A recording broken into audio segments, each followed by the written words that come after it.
the ladder as it stands right now. The Melbourne Storm, 38 points. The Penrith Panthers second on 36 points.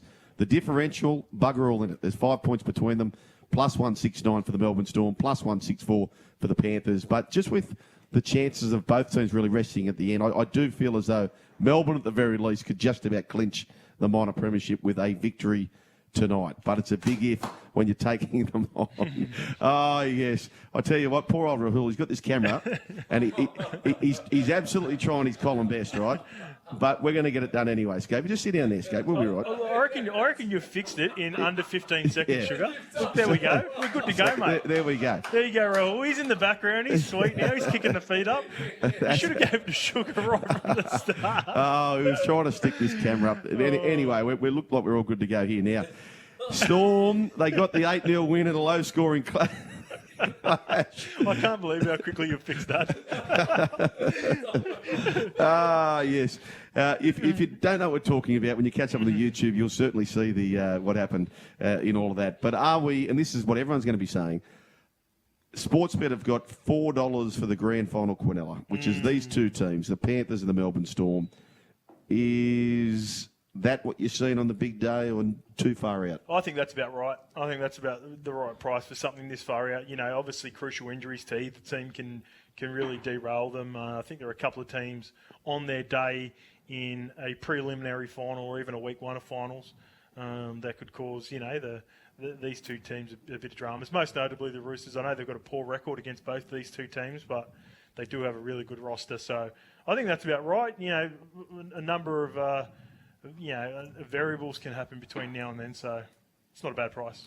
Alrighty, Storm and the Panthers, as we said, live on SEM. We've also got the call tomorrow, which is at Brookie. Manly taking on the Warriors, so that's a big game coming up there. Ivan Cleary, what's his thoughts on the Storm and being compared to them? Yeah, for as long as I've been around, Melbourne have been, the sort of, if not the top of the tree, close enough. So this year's no different. So. And this time of the year is probably, a really good test and good challenge, for us, for things to come, hopefully. Yeah, that's humbling, really. So, I mean, we're pretty new at this compared to them. So, but, look, at the end of the day, you get consistent because it's a day in, day out thing, and it's no different for us this week preparing. And it's just about playing well. They've been very consistent, shown a real ability to win tight games, which helps.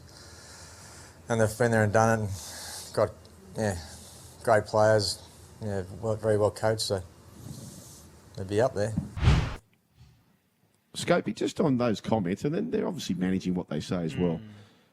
But with a game like tonight, 4 weeks out from the finals, with every chance you're going to play them in September, maybe in that first Sunday in October in the grand final, do you have to sort of box a bit smart tonight with your game plan or not? So you're not giving away too much and saving a little bit for when it matters if they do indeed come up against each other. I think we sort of know who these two teams are.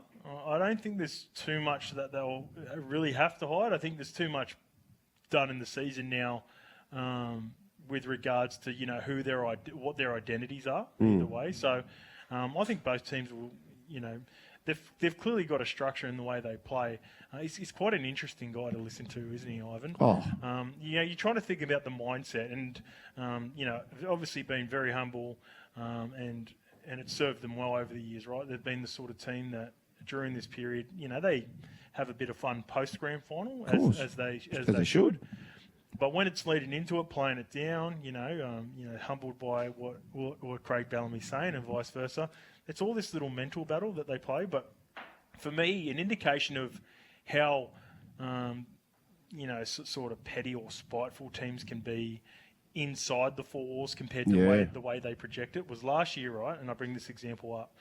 They played the Cowboys in the last round. And remember me and you were talking about mid-year, we were talking about the Cowboys coming home hot, and then we anticipated a rest day for the Penrith Panthers.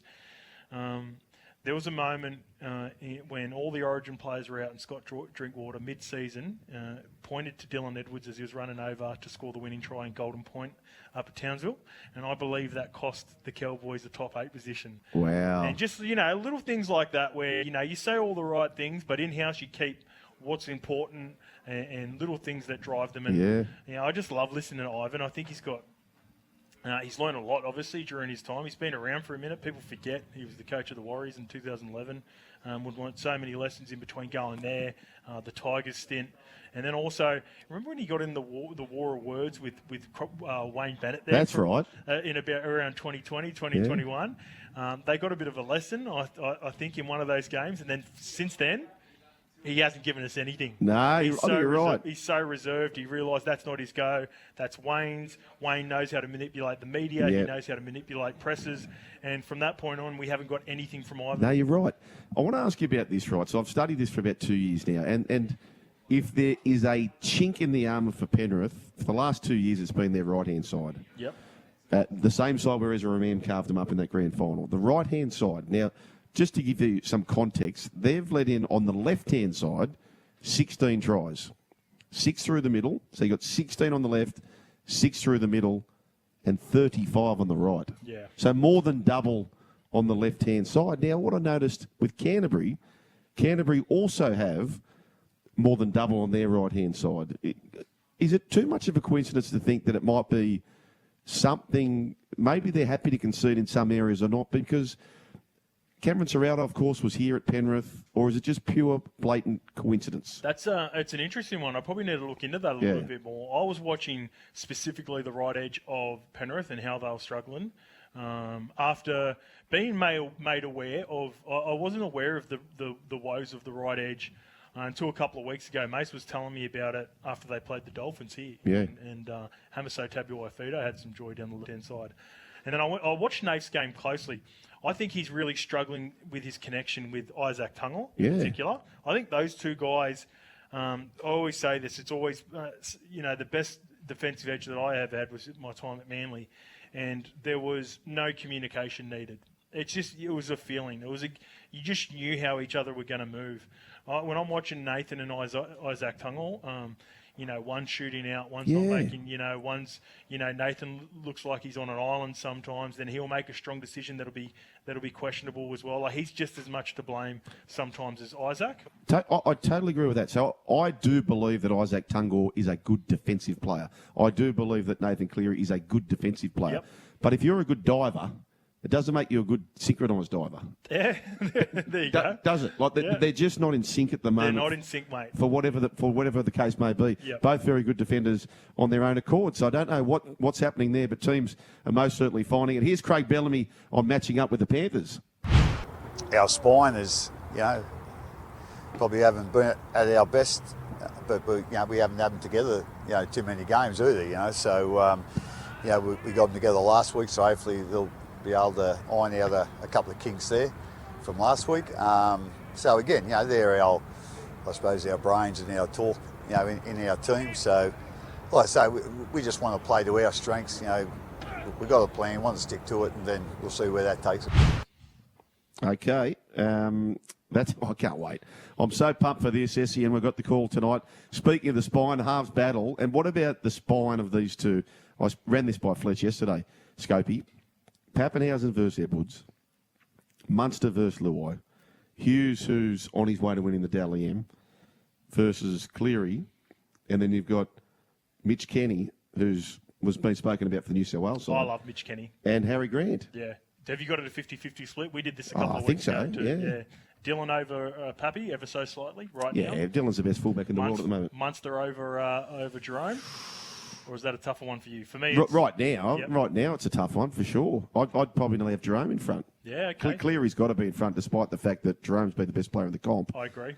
And then I've got Harry over Mitch. So I've got a 50-50 split for me, and you probably leaning towards Penrith, but ever so slightly, with Jerome over Munster. Yeah, ever so slightly. But you could be talked into Munster, right? Like if of course, I love Munster, absolutely love Munster, but the reservation I have around that and maybe the season for Melbourne is he needs that double hip operation. So how much training can he properly do in any given week? And therefore, That's a good point. are we going to see the best of Munster for the rest of the year? We haven't really. We saw it in one game, but we haven't really seen Cameron Munster, and understandably so, because he's clearly in a fair bit of pain and completely busted.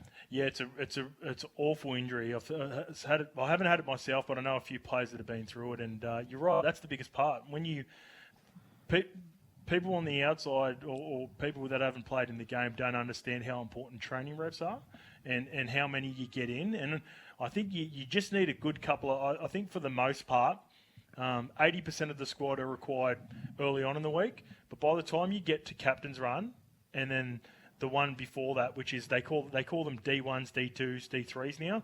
You want to have your full complement ready to go D3, which is pretty much full contact, edge on edge stuff, and just getting some rhythm and some timing. And that's what we haven't been able to probably see from Cam Munster this year at Melbourne. Yep. And if you look at the team that's really struggling, the Warriors with Sean Johnson's missed a lot of training, even though he played some time there. At the start of the season, apparently he was missing a lot of training. That's right. I was trying to find a mate of mine messaged me, Pep Guardiola.